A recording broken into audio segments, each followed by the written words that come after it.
Today, I am going to talk to you about taking a video from your Chromebook and putting it on YouTube, and uploading it. So let me talk to you about that right now. At the bottom of my screen down here, I have a camera icon. If you do not have the camera icon, you're going to come over to the circle over here. You're going to click it. You're going to type camera. And you're going to take the picture camera down and pull it into the bar. Mine is not pulling down because I already have it.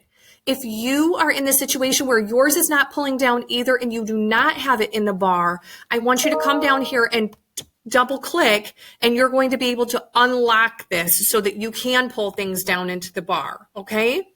So hopefully you'll be able to add a couple of things. For this activity, we need the camera, and you would probably use YouTube. My camera's here, so I'm going to click on it. So let's say I'm making my video and my video is all done. I'm going to click the circle right here in the corner of my video. There we go. And I'm going to choose my video. Now, today, I'll just take this one for now. What you're going to need to do is you're going to need to go up and name it. So this is going to be my, let's say, number talk video. So I'm going to say number talk video. And as soon as you do that, just click off of it and it should add the title up there so that when you go and you add it to YouTube, you'll have access to that title, and that'll be a lot easier for you, okay? As soon as you've named it, you're free to get right out of it and move on. At this point, let me close this up. You're going to go to YouTube. And again, if you don't have YouTube, down at the bottom here, all you have to do is go to the circle, type in YouTube, and then pull it down into that bar so that you have access to it, okay? Now, adding to YouTube today is going to be a little different than just your usual YouTube viewing. What we're going to do is we're going to go over to the icon that's in the corner over here. And what I need you to do is I need you to first double check. You're going to click it first. And you're going to make sure that you're in your school account. You need to be in your school account over here. Now, once you've done that, you're going to go down the menu and you're going to choose YouTube Studio. This is where you're going to be able to add on upload your video, okay? So once my YouTube Studio opens up here, it's coming. I'm able right here to upload my video. Now I want you to notice a change that just occurred. Instead of saying YouTube here, now it says YouTube Studio. The difference is now I'm able to start manipulating, uploading, and playing around with my channel and moving my videos into playlists and doing some branding and stuff. Those things all happen here. They don't happen in YouTube. I'm only able really to watch videos in YouTube and then copy those links and move them other places. So this is where you're able to kind of manipulate stuff a little bit more. So I'm going to go to upload videos. I'm going to select the file.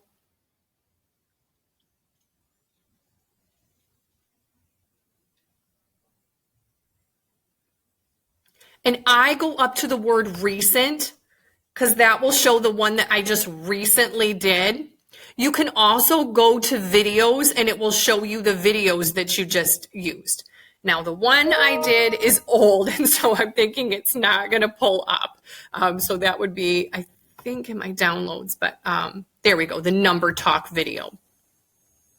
Typically, when I do my teaching on the Chromebook, the video is right there because it's the last thing. I usually make a video and then I upload it, and then I make another video and then I upload it, so that those are all going simultaneously, so that I'm not forgetting and later on having to come back and do it again.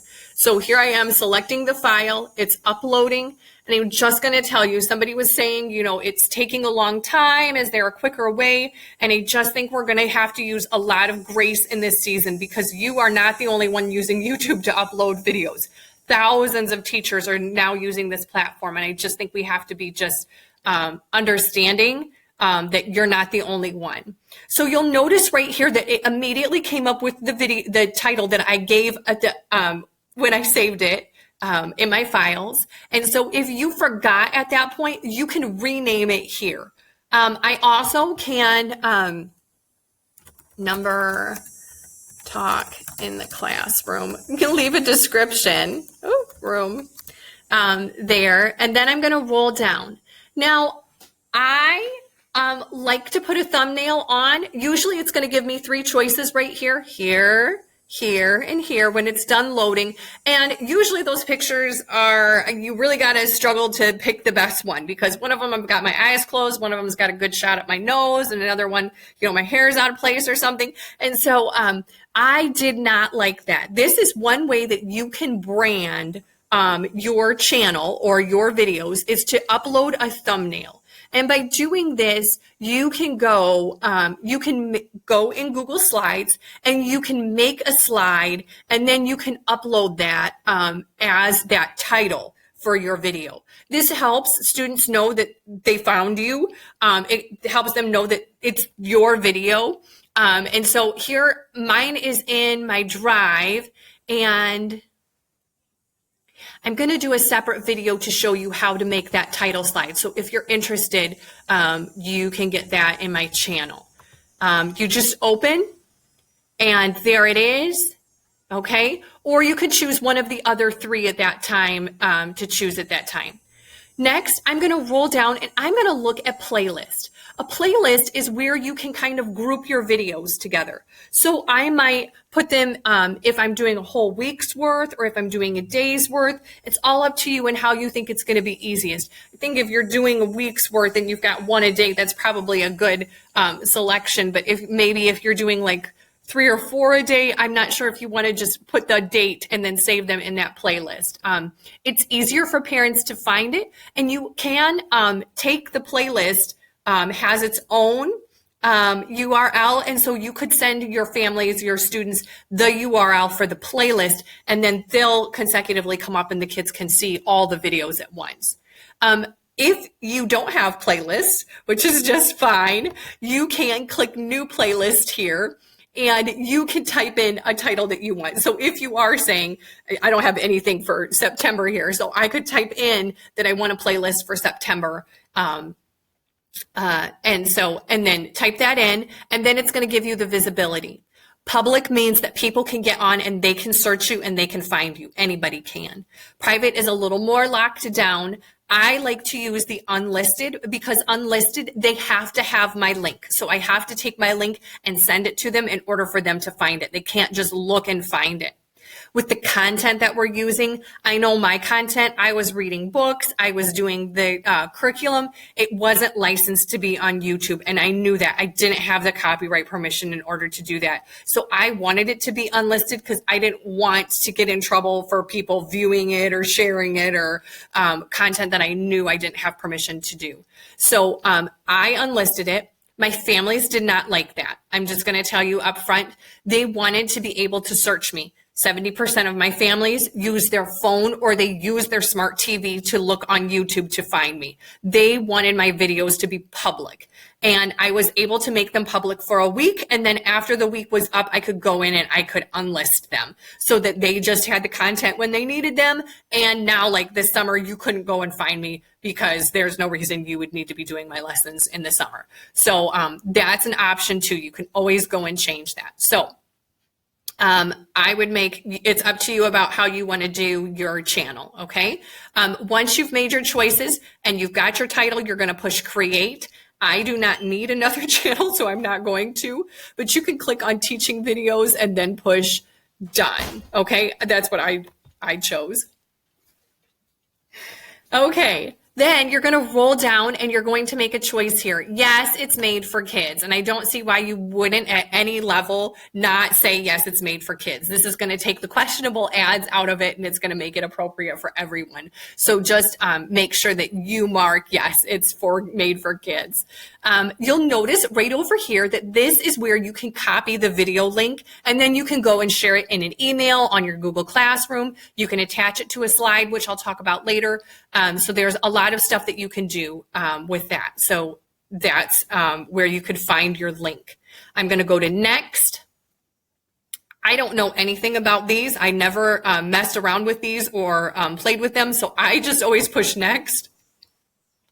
And then this is where you're asking, do you want it private? Do you want it unlisted? Or do you want it public? And this is where you would make those decisions about where you want your video, how you want your video stored. So, and then the other thing that you're allowed to do is you're allowed to schedule this video. You can definitely go in and say, I want it for Monday and I want it to come out at 7 o'clock so my kids can watch it before school. Or I want it to come out. I don't want to give them the whole week's worth all at once. I want to space them out. And so you can schedule them right here and do it in bulk. Or, when you get a chance to sit down and do your videos, you don't have to feel like you're bombarding your parents all at once. Again, the link is right over here for you to copy it. Oh, I'm not. Yes. Okay. And then you would push schedule. Okay. I do not really want to publish this one. So you would push schedule and another box is here, I'll do it anyway. Another box is going to pop up and you'll be able to copy it at this time as well. Okay. So once I do this, if by chance you are like so focused and you're like, bam, bam, bam, bam, bam, I uploaded my video, shoot, I didn't get the link. You're going to go over to the right or the left-hand side of your screen and you've got some choices here. You can look at all your videos and you can see all your videos all on one screen.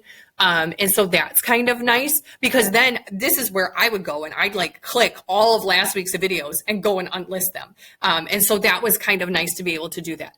I just put a video up that has students in it that I'm not feeling comfortable about posting. So I could say, oh shoot, I really don't want that one up there. And then I can go here and I can totally delete forever. Ta-da! I understand that deleting is permanent. I'm okay with that. So if by chance you get one and you're like, oh no, there's always an opportunity for that, okay? You can see my videos over here immediately tell you they're being scheduled or they're unlisted. It'll tell you it's made for kids. It will tell you when it's coming out. The other thing I really like is I can see how many views I got. So I can say, see, 1 kid watched this one or 7 kids watched that one. What was that one about? That's got to be a good one because or, maybe I should do more like that. So it was a really quick place. I could also see if people commented on it. So then I could go and click on that video and maybe write a comment back or answer back to them. But you'll see I'm not getting any comments, but I'm able to kind of do just a quick roll through to see kind of what's going on.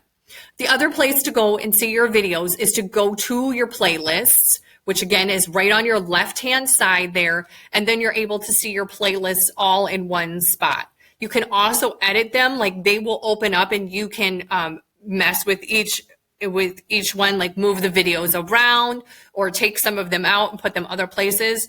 And so that's a choice as well. I will say one thing that was frustrating was I found videos that I used in class that were not my own and I wanted to add them to the playlist and use them, but a lot of those channels are blocked for this, like they don't want you to add them to your channel. They want you to have to go to their channel to watch them. So you'll watch more of their videos. And so that is something that was a little frustrating because I wanted all the videos that I was going to have my kids watch all in one place. But one more thing I would like to show you, I'm going to have to click to get out of this one. I want to show you, if I go back to my dashboard, over here will show you how many subscribers I have. Now, these subscribers aren't making me any money. It's not enough. You need a large population of people watching your videos in order to make some money. But those people are getting a ding on their phone or a message every time I publish another video. So this might be a huge thing if you want your students or your parents to know, hey, my content just came up this morning. It's time to get ready for school. And so that might be something that you might want to encourage in your video. Click and subscribe. So that might be helpful for you. to do that if you've seen. Also, the nice thing right here is it's another real quick hit to see who's watching your videos. It will show you. Now, if I was making videos each day and publishing them and the kids were supposed to be watching them, it would show me which video got the most hits, how many it got, who's been watching it, how long they were watching the video for. And so again, it's just a really nice, quick way to get in there and to kind of see what's going on. You also have your YouTube and channel analytics, which is nice if you really want to delve into who's watching, on what device are they watching, how long are they watching, what are they watching, what times of the day. That is all there. And there are different classes you can take at your own pace through YouTube to find out more about that. So if you have any questions, would you put them in the comments, or feel free to email me and let me know, hey, I could use some help, or I'm wondering about this. I am going to make a slides video to kind of accompany this one too, because we did a lot of talking about slides at the same time. So if you're interested in that piece of it, please look for that video as well. Thank you so much. I hope this was helpful. I'm so sorry I wasn't able to do the Zoom video, but I hope this kind of takes the place of it. So I appreciate you. I appreciate all your hard work, and I hope you have a great couple more weeks before school starts and a great school year. Thank you.